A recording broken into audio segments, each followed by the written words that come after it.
इयत्ता 5वी, विषय मराठी. आज आपण शिकणार आहोत पाठ क्रमांक 16. मी नदी बोलते. मी नदी बोलते या पाठात लेखकाने नदीच्या उगमापासून ते सागराला जाऊन मिळेपर्यंतच्या प्रवासाचे वर्णन केलेले आहे. विविध चित्रांच्या स्वरूपात नदीचं उगमस्थान आणि ती शेवट ज्या ठिकाणी करते म्हणजेच समुद्र किंवा सागराचं जे ठिकाण आहे ते चित्रांच्या रूपाने आपल्याला या पाठामध्ये अभ्यासाला मिळतं. चला तर मग करूया सुरुवात मी नदी बोलते या पाठाला. मुलांना समोर तुम्हाला चित्र दिसत आहे. या चित्रात तुम्हाला दिसत आहे की नदी जी आहे तिचं उगमस्थान कोठे आहे ते. चला तर मग आपण बघूया सविस्तरपणे की नदी कुठे जन्माला येते. सुरुवातीला आपण वाचन करणार आहोत आणि त्यानंतर हे मुद्दे समजावून घेणार आहोत. मी आहे नदी, माझा जन्म पर्वतावर होतो. मला अनेक ओढे येऊन भेटतात. त्या ओढ्यांमुळे मी मोठी होत जाते. इतर नद्याही मला येऊन मिळतात. आता जन्म, जन्म म्हणजेच उत्पत्ती. पर्वत, पर्वत म्हणजे मोठा डोंगर. ओढा, ओढा म्हणजे काय तर पाण्याचा प्रवाह. आता ह्या ठिकाणी काय म्हटलेलं आहे की मी नदी आहे आणि माझा जन्म जो आहे तो या पर्वतांवरती होतो. त्यानंतर मी जसं जसं पुढे जाते तसं तसं पाण्याचे इतरही प्रवाह म्हणजेच ओढे, अनेक ओढे मला येऊन भेटतात आणि ते ओढे मला भेटल्यामुळे माझं जे पात्र आहे, नदीला जे पात्र असतं ते मोठं होत जातं आणि इतर नद्याही नंतर मला येऊन मिळतात. असं या ठिकाणी नदी म्हणत आहे.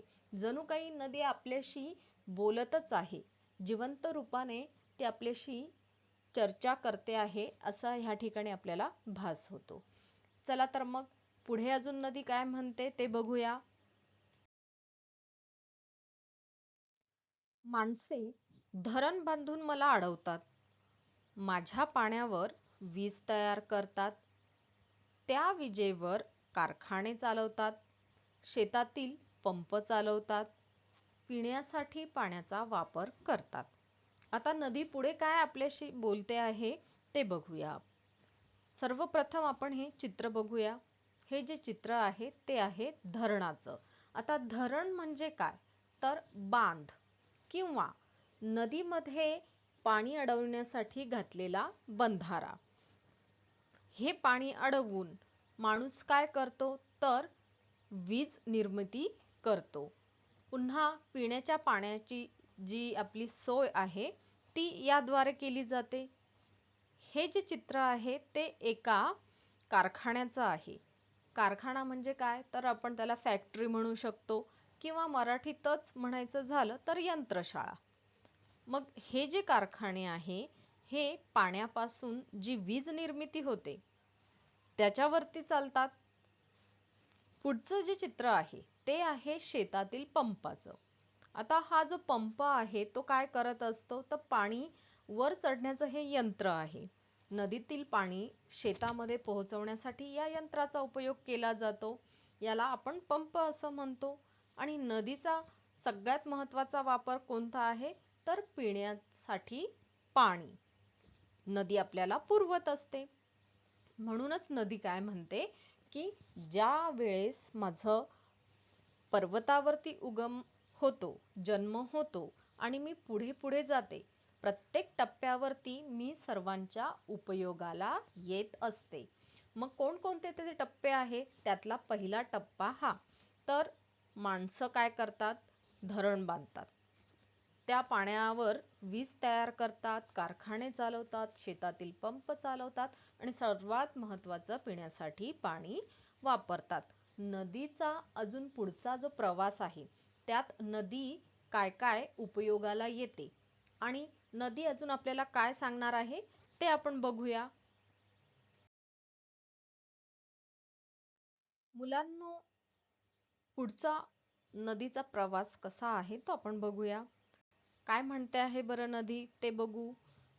मी उड्या मारते, धावते, उंच कड्यावरून वेगाने कोसळते, धबधब्याच्या रूपाने पर्वतावरून खाली येते. मागे तुम्हाला जे चित्र दिसतं आहे त्याच्यावरनं तुमच्या लक्षातच आलेलं असेल की नदीचा प्रवास कसा होतो. नदीचं उगमस्थान जे आहे ते पर्वतावरती झालेलं आहे आणि जसं जसं ती पुढे जाते तसं तसं ती उड्या मारत आहे अशी कल्पना तिने केलेली आहे किंवा धावते आहे. प्रत्यक्षात असं होत असतं का तर नाही, पण या ठिकाणी एक कल्पना केली गेलेली आहे. उडी मारणे म्हणजेच काय तर झेप घेणे, वेगाने ती कोसळते म्हणजेच काय तर गतीने, स्पीड, हो की नाही. मग ती खाली कोसळते म्हणजेच काय तर जोरात खाली पडणे. धबधब्याच्या रूपावरून पर्वतावरून ती खाली येत आहे. उंचावरून खाली पडणारा पाण्याचा प्रवाह म्हणजे धबधबा. आता ह्या ठिकाणी तुम्हाला जे मागे चित्र दिसते त्याच्यात तुम्हाला स्पष्टपणे नदीचा प्रवास कसा होत आहे हे दिसत आहे. नदी डोंगरातून, उंच पर्वतावरून, कड्यावरून वेगाने कोसळताना ह्या ठिकाणी दिसते. धबधब्याच्या रूपाने ती खाली येताना दिसते. खाली आल्यानंतर तिचा प्रवास कसा होतो ते आपण पुढच्या चित्राद्वारे बघूया. पर्वतावरून मी सपाट मैदानी भागात येते. आता माझा वेग कमी झालेला असतो. माझ्या दोन्ही किनाऱ्यांवरील परिसर मी हिरवागार करते. माझ्यामुळे शेतकरी शेतात भरपूर धान्य पिकवतात. पण मला एका गोष्टीची खंत आहे. मी सगळ्यांच्या उपयोगी पडते, तरीही माणसे माझ्या प्रवाहात सांडपाणी सोडतात, कचरा टाकतात, मला प्रदूषित करतात. आता ह्या ठिकाणी नदी तिचा प्रवास सांगत असताना पुढे काय काय होत आहे ते आपल्याला ऐकवते आहे आणि तिची एक खंत पण आहे. ती खंत सुद्धा ती आपल्या समोर मांडत आहे. चला तर मग बघूया नदी काय म्हणते आहे. ज्या वेळेस पर्वतावरून नदीचा उगम होतो आणि ती धबधब्याच्या रूपाने खाली कोसळत येते, त्यावेळेस ती पुढचा प्रवास सपाट मैदानी भागातून करत असते आणि तो करत असताना तिचा वेग कमी झालेला असतो. सपाट याचाच अर्थ समतल, उंच, सखल नसलेले. ओके. आता तिचा वेग पण कमी झालेला आहे आणि जेव्हा ती हा प्रवास करत असते तेव्हा तिच्या दोन्ही किनाऱ्यांवरील परिसर ती हिरवागार करत असते. किनारा म्हणजे काय तर काठ, परिसर याचाच अर्थ भोवतालचा प्रदेश. आता हे दोन्ही जी बाजू आहे नदीची, दोन्ही काठ ते अगदी हिरवेगार होऊन जातात. चित्राचं जर तुम्ही नीट निरीक्षण केलं, मागे तुम्हाला जे चित्र दिसत आहे, तर नदी ज्या ठिकाणावरून वाहत आहे त्या ठिकाणचा जो भाग आहे तो हिरवागार झालेला दिसत आहे आणि नदी तसं करते पण. आता या नदीमुळे काय होतं तर शेतकरी शेतात भरपूर धान्य पिकवतात आणि त्यामुळे आपल्याला धनधान्याची कमी होत नाही. पण इतकी सगळी उपयुक्तता असताना देखील नदीची जी काळजी घ्यायला हवी ती काळजी माणसं घेत नाही. ही खंत या नदीला आहे आणि ही नदी काय म्हणत आहे बरं. ती म्हणत आहे की माझ्या प्रवाहामध्ये ही जी माणसं आहेत ती सांडपाणी सोडतात. सांडपाणी म्हणजे काय तर कपडे, भांडी धुण्यातून तयार झालेले घाण पाणी. कचरा पण ते टाकतात. कचरा म्हणजे काय तर जो आपल्या घरामध्ये केर निघतो त्याला आपण कचरा असं म्हणतो आणि त्यामुळे काय होतं तर ही नदी प्रदूषित होते म्हणजेच काय अशुद्ध होते. ही जी खंत आहे ती नदीला सारखी भेडसावत आहे आणि ती खंत ती आपल्या जवळ बोलवून दाखवत आहे.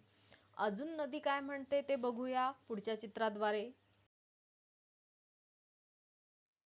माणसांच्या वस्त्या, छोटी गावे, शहरे यांच्या जवळून वाहत जाताना मी जास्तच प्रदूषित होते. तरीही मी पुढे पुढे जातच राहते. मी कुठेही थांबत नाही. थांबला तो संपला, असेच मी सगळ्यांना सांगत असते. शेवटी मी सागराला जाऊन मिळते आणि नदी म्हणून माझा प्रवास थांबतो. आता नदीने तिची खंत बोलून दाखवलेली आहे की उगमस्थानापासून सागराला जाऊन मिळेपर्यंत तिच्या अनेक उपयुक्तता आहेत. तिच्यापासून आपल्याला उपयोग होतो. एवढे सगळे तिचे उपयोग आपल्याला असताना आपण तिची पाहिजे तशी काळजी घेत नाही. अजून ती काय म्हणते की ज्या वेळेस मी माणसांच्या वस्त्या किंवा छोटी गावं किंवा शहरं यांच्या जवळून वाहत जाते, तेव्हा मी जास्त प्रदूषित होते. प्रदूषित म्हणजेच काय तर अशुद्ध, आणि वस्ती म्हणजेच काय वसाहत. तर या ठिकाणाहून मी ज्या वेळेस जाते तेव्हा हे मनुष्य जे आहेत ते मला खूप जास्त प्रदूषित करतात. तरीही मी कोणत्याही प्रकारची तक्रार न करता पुढे पुढे जातच राहते. मी कुठंही थांबत नाही.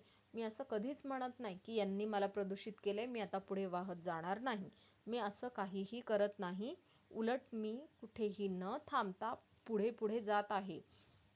थांबला तो संपला, असेच मी सगळ्यांना सांगत असते. जो आपलं काम करण्यापासून थांबतो तो कधीच पुढे जाऊ शकत नाही.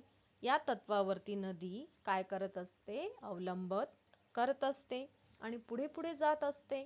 त्यामुळे थांबला तो संपला हे वाक्य ती सगळ्यांनाच बजावून सांगत आहे की तुम्ही तुमचं काम हे सतत करत राहिलं पाहिजे. मग परिस्थिती कोणतीही असो, कितीही बिकट असो, तुम्ही त्या ठिकाणी थांबता कामा नये.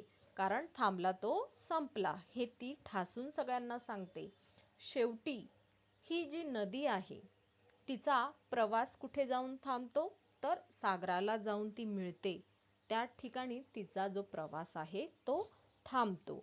आता सुरुवातीला तिचं जे उगमस्थान आहे, जन्मस्थान आहे, तिथून तर सागराला येऊन मिळेपर्यंत आपण तिचा प्रवास बघितला, तिचं म्हणणं ऐकलं, तिची उपयुक्तता बघितली आणि तिची जी काळजी घ्यायला हवी ती काळजी मनुष्य घेत नाही, ही खंत सुद्धा आपण तिची ऐकली.